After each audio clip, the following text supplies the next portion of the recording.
സൗദിയിൽ ബുധനാഴ്ച വരെ വ്യാപക മഴയ്ക്ക് സാധ്യതയെന്ന് കാലാവസ്ഥാ കേന്ദ്രത്തിന്റെ മുന്നറിയിപ്പ്.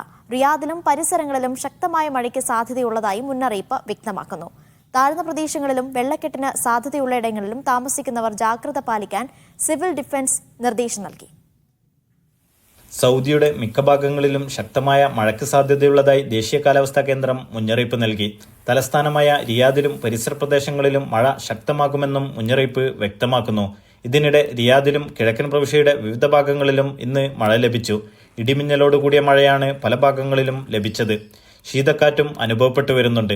രാജ്യത്തിന്റെ വടക്കൻ അതിർത്തി പ്രദേശങ്ങൾ Al Jouf, Asir, Najran, Jazan, ഹായിൽ, Kazem, Mecca പ്രവിശ്യകളിലും മഴ എത്തി. ചില പ്രദേശങ്ങളിൽ ആലിപ്പഴ വർഷവും അനുഭവപ്പെട്ടു. ശക്തമായ മഴയ്ക്ക് സാധ്യതയുള്ള ഇടങ്ങളിലെ താഴ്ന്ന പ്രദേശങ്ങളിലും വെള്ളക്കെട്ടുകൾ രൂപപ്പെടുന്ന ഇടങ്ങളിലും താമസിക്കുന്നവർ ജാഗ്രത പാലിക്കാൻ സിവിൽ ഡിഫൻസ് നിർദ്ദേശം പുറപ്പെടുവിച്ചു. ദീർഘദൂര യാത്രകളിൽ ഏർപ്പെടുന്നവർ കാലാവസ്ഥാ മുന്നറിയിപ്പുകൾക്കനുസൃതമായി മുൻകരുതൽ നടപടികൾ സ്വീകരിക്കുവാൻ ട്രാഫിക് വിഭാഗവും നിർദ്ദേശം നൽകി.